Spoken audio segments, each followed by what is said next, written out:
Hey parents, welcome to this training by the Parents Educator.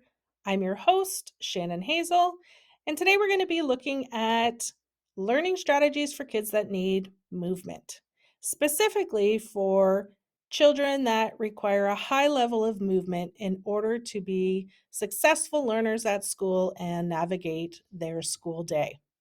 So, who are these movement strategies specifically for? They're for kids that require this movement in order to focus and attend, to sit for an extended period of time, and often for kids who are diagnosed with ADHD. What are some of the indicators that your child may have this need at school? In conversations with your child's teacher, you may hear things like your child regularly wanders around the classroom when it's not the expectation.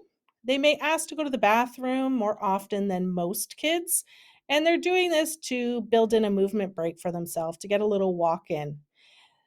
You may find that they are interrupting the teacher or their classmates repeatedly, and they also are usually kids who are constantly moving around in their seat, whether wiggling around, changing positions, shuffling things in and out of their desk. They just seem to always have a need to be moving around and find it a challenge to sit still for an extended period of time in a school desk.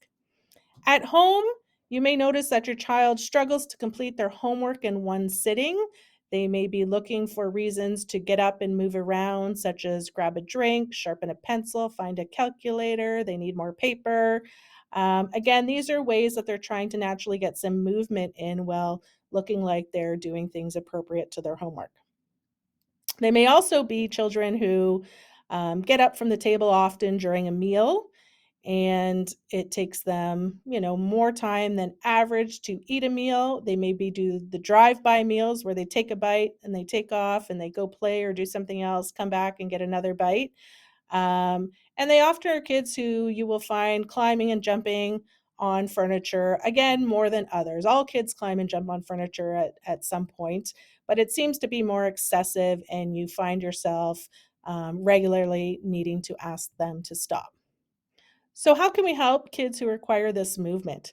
There are many strategies that can be implemented in a classroom to help kids that have a need, an actual need for this movement in order to do their best learning at school.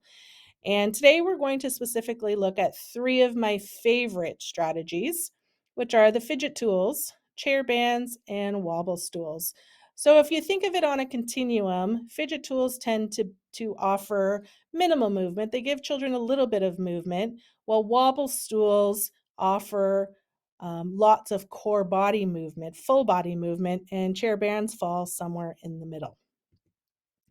So, first up is fidget tools. These are little handheld things that children can fiddle with in their hands or with their fingers, such as pushing the poppets or flipping a calming jar, spinning a spinner. They allow a child to get out some of that natural need for movement with minimal distraction and improve their ability to focus and attend to a task at hand. Whether that be listening to the teacher teach a lesson, watching a presentation, um, doing some schoolwork. Oftentimes, they can be writing with one hand and fidgeting with the other hand. So, for kids who need a little bit of movement, not too much, this is a great option. The chair or the desk bands are again are for kids that require a moderate level of movement.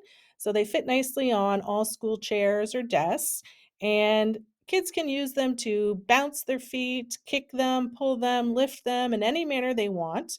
It's nice because they're low to the floor, they're quiet, they're not a distraction for other children, and they're great for those kids who find it challenging to sit in a school desk for an extended period of time.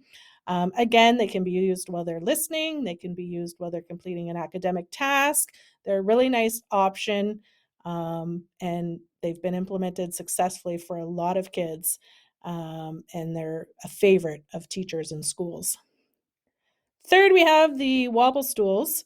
Now, these again are for more full body movement. And at first glance, you're thinking, how is this going to work in a classroom? Because it just looks like there's so many options for this to be misused. However, that I found that if you introduce a wobble stool to a child outside the classroom setting and allow them to have their time to fiddle around with it, to tip it over, to use it in their inappropriate manners that they're going to find because it's just way too fun. Um, if you give them that time to do that first, then when you introduce it into the classroom, typically that settles down and they use it in an appropriate manner because it really does require a lot of core body strength to sit on this stool for any extended period of time and wobble around on it. So I would recommend also having a child's classroom chair available to them and allowing them to switch the wobble stool in and out as needed because it is a lot to sit on a wobble stool for an entire school day. So you'll probably find that most children will want to switch between the two.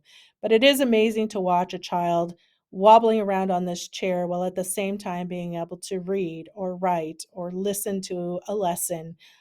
It is a very effective tool in a classroom for children that need the highest level of movement. So again, my 3 go-to strategies are fidget tools, chair bands, and wobble stools. However, like I said before, there are many others available. If you're thinking your child may benefit from having some tools and strategies to allow for movement in their classroom, I would encourage you to speak to your child's teacher or school team to see what they have available and engage in a little bit of trial and error to see what will work best for your child. As always, if you have any questions, please feel free to visit theparentseducator.com where you can book a call with me and we can discuss more specifically your child's needs and tools and strategies that may work for them. If you're interested in more trainings, please visit theparentseducator.com where you can find all of our trainings to meet your child's needs.